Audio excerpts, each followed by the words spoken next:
জানাই merry Christmas. কারণ বড়দিনের দিনে এই ভিডিওটা করেছিলাম। বড়দিনের দিনই কাজ পড়ে গেছে, তো সকালের ভিউ নিয়ে চলে গেলাম টোটোতে। বাস স্ট্যান্ডে গিয়ে কিছুক্ষণ ওয়েট করলাম। সকাল থেকে কেন জানি না সবকিছু ওয়েটিংয়ে কাটছে, সারাদিন কেমন কাটবে কে জানে। তারপরে ফাইনালি ভিড়ে ভর্তি বাস পেয়ে গেলাম, তবে সিটও পেয়েছি। সিট পেয়ে চলে গেলাম কাজের জায়গায় কাজ টাজ করে। তারপরে তো দেখতেই হয় একটু ক্রিসমাসের ডেকোরেশন, দারুণ সাজিয়েছে। প্রোগ্রামের প্রিপারেশনের প্রচুর প্রচুর লোক হয়েছে। তারপরে আমি একটু নিলাম কেক, আর রাস্তায় দেখা হলো যে বিরাট কোহলির সঙ্গে, ভালো মজা করছিলাম। তারপরে ২ ঘন্টার জ্যামে পড়ে রাত ৭টায় আসার পরিবর্তে ৯:৩০টায় বাড়ি ঢুকলাম, বিরাট কাণ্ড।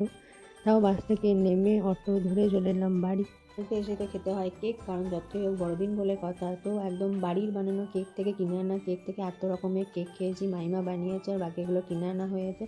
তো বড়দিনে তো এই কেক না খেলে কাটেই না, দারুণ কাটলো। তোমরা কটা কি কেক খেলে, কত ধরনের, অবশ্যই কমেন্টে জানিও। দিন ছিল টেট এক্সাম, তার ভিডিও খুব তাড়াতাড়ি আসছে। এই ভিডিওটা ভালো লাগলে লাইক করো, কমেন্ট করো, সাবস্ক্রাইব করো। Till then by.